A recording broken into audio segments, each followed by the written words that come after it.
चलिए एक प्यारा सा टॉपिक, मोस्ट इम्पोर्टेंट टॉपिक है डाइपोल मोमेंट। ठीक, डाइपोल मोमेंट क्या है भाई? डाइपोल कैसे बनता है? एक इलेक्ट्रोपॉजिटिव और एक इलेक्ट्रोनेगेटिव एटम के बीच जहाँ पोलैरिटी आए, क्या आ जाए, जहाँ दो एटम के बीच में पोलैरिटी होगी, मतलब ये राइज होगा कब? जहाँ पे इलेक्ट्रोनेगेटिविटी डिफरेंस हो जाए, दो एटम के बीच में जहाँ क्या आ जाए, इलेक्ट्रोनेगेटिव डिफरेंस, वहाँ पे डाइपोल मोमेंट अराइज होगा। इसका मतलब ये एक वेक्टर क्वांटिटी है। क्या है ये एक वेक्टर क्वांटिटी। और इसकी डायरेक्शन क्या होती है? डायरेक्शन होती है from less electronegative to more electronegative की तरफ। इसका जो डायरेक्शन होता है, डाइपोल का डायरेक्शन। और अगर एक एटम है और एक लोन पेयर है, तो एटम टू एटम से लोन पेयर की डायरेक्शन में होता है। ये आपको पता है। अब हम सीधा आ जाते हैं क्वेश्चन पे, क्योंकि हमारा पढ़ाने का ये रिवीजन है फटाफट। तो हम क्या करने वाले हैं, हमें बताना है कि इसमें किसका डाइपोल मोमेंट जीरो होगा और किसका जीरो नहीं होगा। पहला क्वेश्चन यही आता है। इसमें आपको बताना है मॉलिक्यूल, ढेर सारे मैंने मॉलिक्यूल लिख दिए, आपको बताना है किसका जीरो है किसका नहीं है। तो शॉर्टकट क्या है? या तो आप डायग्राम बना के देखो, जहाँ डाइपोल कैंसिल हो जाएंगे, जहाँ पे डाइपोल एक दूसरे को कैंसिल आउट कर देते हैं वहां जीरो हो जाता है। और जहाँ कैंसिल नहीं होते डाइपोल, तो कैंसिल कौन से डाइपोल होंगे? जो सेम डाइपोल होते हैं, अदरवाइज वो कैंसिल आउट नहीं होते। समझ गए? तो शॉर्टकट ये है। शॉर्टकट क्या है कि अगर सेंट्रल एटम, तो जो वैलेंस शेल के इलेक्ट्रॉन, शॉर्टकट ऐसे सॉल्व कर लो एग्जाम में कि अगर जो सेंट्रल मेटल एटम के वैलेंस इलेक्ट्रॉन, मान लो किसी में 3 है, किसी में 4 है, किसी में 5, अगर वो उतने ही बॉन्ड बना रहा है जितने उसके पास, मतलब उसके पास कोई लोन पेयर नहीं बचे, और जिससे वो बॉन्ड बनाए वो सेम एटम होना चाहिए। मतलब अगर कार्बन है तो जिससे वो बॉन्ड बनाया सब एक ही जैसे, लाइक एटम, एक जैसे। तो बातें फटाफट, तो जीरो हो जाएगा, अदरवाइज जीरो नहीं माना जाएगा। जब बेरिलियम के वैलेंस शेल में 2 इलेक्ट्रॉन होते हैं, दोनों ही क्लोरीन से बनाया है, मतलब कुछ नहीं बचेगा, डाइपोल मोमेंट जीरो आएगा। डाइपोल यहाँ पे कैंसिल होने वाला है, डाइपोल कैंसिल हो जाएगा। तुम डायग्राम बना के भी देख सकते हो, लीनियर होता है, डाइपोल अपोजिट में होगा तो डाइपोल मोमेंट हो जाएगा जीरो। BCl3, बोरान के पास वैलेंस शेल में तीनों क्लोरीन एक ही जैसे एटम है, तो डाइपोल मोमेंट जीरो। वाटर है ऑक्सीजन, ऑक्सीजन के पास होते हैं वैलेंस शेल में 6 इलेक्ट्रॉन, इसने 2 ही बॉन्ड बनाए हैं, लोन पेयर बच गए हैं, इसका मतलब इसका डाइपोल मोमेंट है नॉन जीरो, मतलब ये पोलर है। ये क्या है? पोलर है। ये दोनों नॉन पोलर। अमोनिया के पास एक लोन पेयर है, इसका मतलब इसका भी डाइपोल मोमेंट क्या है? Non zero. HF AB type में इलेक्ट्रोनेगेटिविटी डिफरेंस है, तो यहाँ तो म्यू कभी जीरो होगा ही नहीं, मतलब म्यू तो नॉन ही जीरो होगा AB टाइप। अगर दो अलग अलग atom, HF, HCl, HBr, HI, कुछ भी दो एटम हो, उनमें कुछ ना कुछ डेल्टा काई तो होगा, इसका मतलब ऑलवेज क्या होंगे? पोलर। कार्बन के पास चारों एक ही जैसे एटम से बॉन्ड बनाया, मतलब डाइपोल जीरो। जेनॉन HCF2, ये थोड़ा सिमेट्रिकल, ये अपनी सिमेट्री की वजह से होता है, याद रखना। इसके डाइपोल को मैंने पढ़ाया है, आप पीछे जाके देख सकते हो रिवीजन। इसका डाइपोल इधर मोर इलेक्ट्रोनेगेटिव, ये लोन पेयर का डाइपोल है, इस लोन पेयर का डाइपोल इधर, इस लोन पेयर का डाइपोल इधर। इन दोनों लोन पेयर का रिजल्टेंट ऊपर, और ये लोन पेयर है।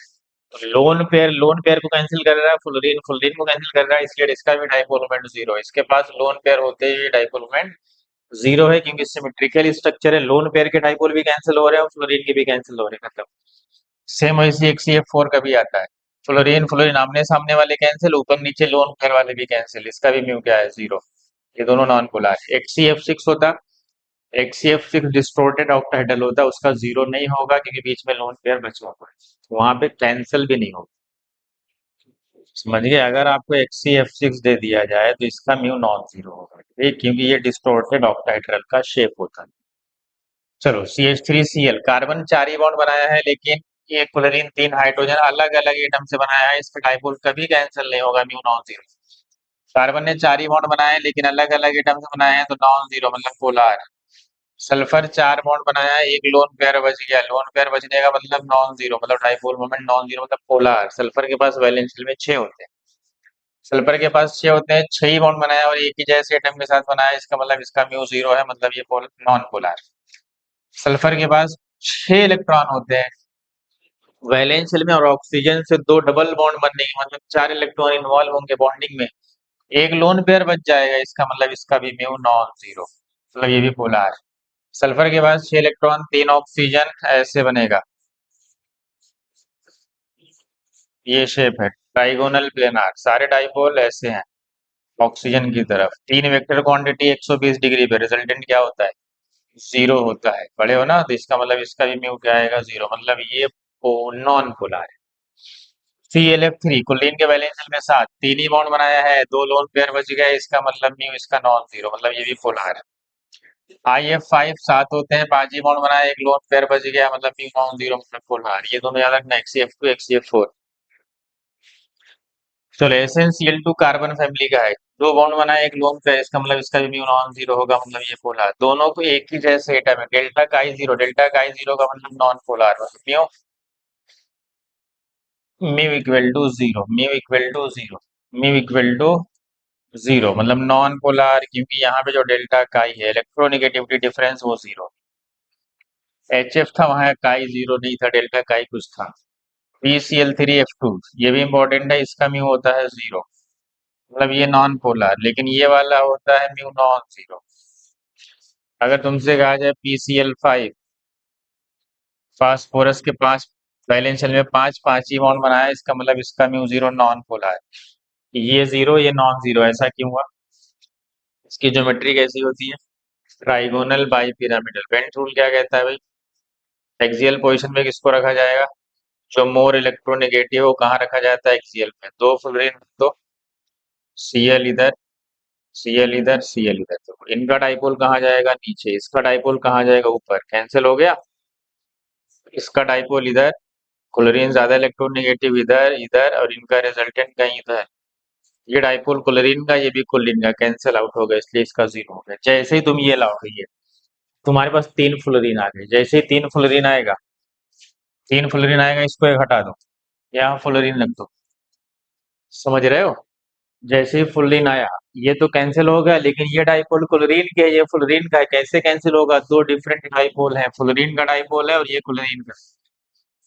दो अलग अलग डाइपोल कैंसिल तो होंगे, लेकिन जीरो नहीं होंगे, कुछ ना कुछ बच जाएगा, इसका मतलब इसीलिए इसका म्यू क्या है? नॉन जीरो है। ये तो थे कंपाउंड ना। अब आते हैं कुछ एरोमेटिक वाले में, समझ गए ना कैसे देखना एग्जाम में? चलो, ये रहे, फटाफट इसका बता दो, इसमें किसका जीरो होगा, किसका नॉन जीरो होगा, बता दो फट से। चलो भाई, ये फटाफट रिवीजन है, इसमें कोई बहाने का टाइम नहीं। चलो बताओ। क्लोरीन है, क्लोरीन का डाइपोल ऊपर की तरफ, करेक्ट? सही ना, देख लो। क्लोरीन का डाइपोल अपवर्ड, ये क्लोरीन का डाइपोल डाउनवर्ड, इसका म्यू जीरो, इसका म्यू जीरो, मतलब नॉन पोलर। चलो यहाँ पे आते हैं, इधर इधर,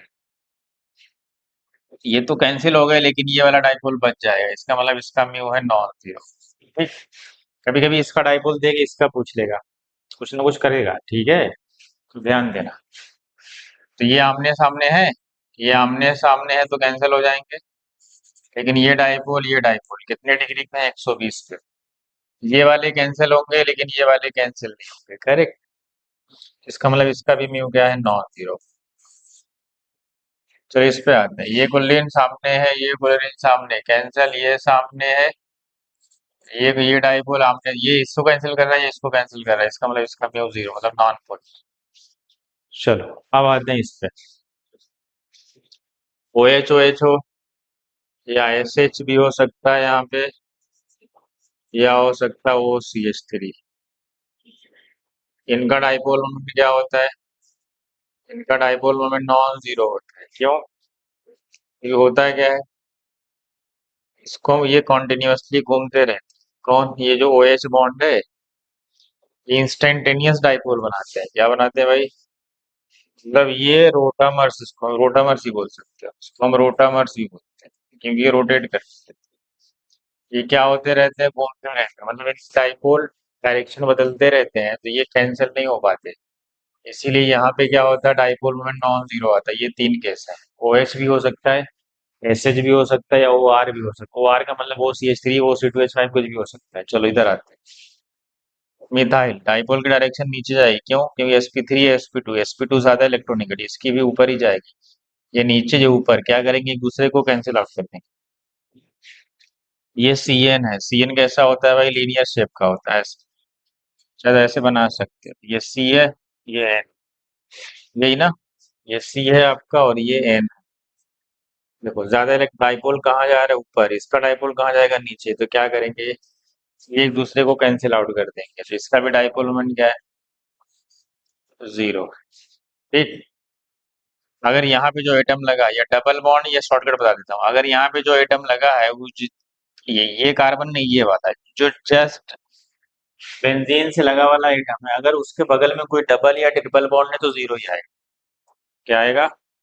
जैसे इसको देख, ये है क्या होता है, डबल बॉन्ड, देखे है ना डबल बॉन्ड, ये है एनोड।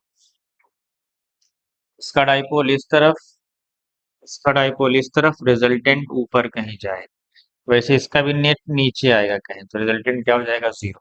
इसका मतलब इसका भी म्यू क्या आने वाला है, जीरो, मतलब ये भी नॉन पोलर। बस देख लो, बेंजीन से लगा एटम डबल बॉन्डेड एटम से हटी जो ट्रिपल बॉन्डेड से हो तो जीरो हो जाता है, और सिग्मा बॉन्डेड से तो जीरो नहीं होता, ऐसे भी याद रख सकते हो। इसका मतलब क्या पड़े, जिसका डाइपोल मोमेंट जीरो वो नॉन पोलर, और जिसका नॉन जीरो वो क्या होगा, पोलर। ठीक है, तो ऐसे हम, ये था हमारा फटाफट रिवीजन। चलो, ना आज के लिए इतना।